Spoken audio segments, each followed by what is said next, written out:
तो banking industry के इस बिहेवियर पर थोड़ी हैरत इसलिए भी हो रही है कि इस वक्त हमारे फाइनेंस मिनिस्टर औरंगजेब साहब भी एक बैंकर हैं और उनका एक वसी तजुर्बा रहा है, बैंकिंग इंडस्ट्री से वो वाबस्ता रहे। उनके होते हुए बैंक्स की समझ में गवर्नमेंट की पॉलिसी नहीं आ रही और उस पर वो इस तरह का एक इकदाम उठाने की कोशिश कर रहे हैं, तो ये बड़ी एक हैरत की बात है। औरंगजेब साहब इसमें कोई फाल किरदार नहीं अदा कर रहे। औरंगजेब साहब तो बार बार मुझसे कहते हैं, यार मुझे जो तनख्वाहदार का सबके पे टैक्स ज्यादा हो गया वो अफसोस है, मुझे कम करना है। वो तो टैक्स बढ़ाने की बात नहीं कर रहे। बैंकों में वो कभी भी इस चीज को एक्सेप्ट नहीं करेंगे।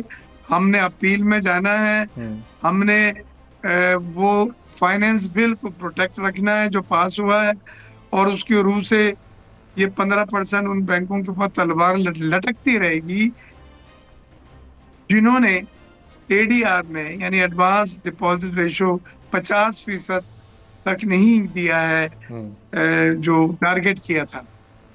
ठीक है, सब्सक्राइब करें और बेल दबाएं ताकि कोई खबर रह न जाए।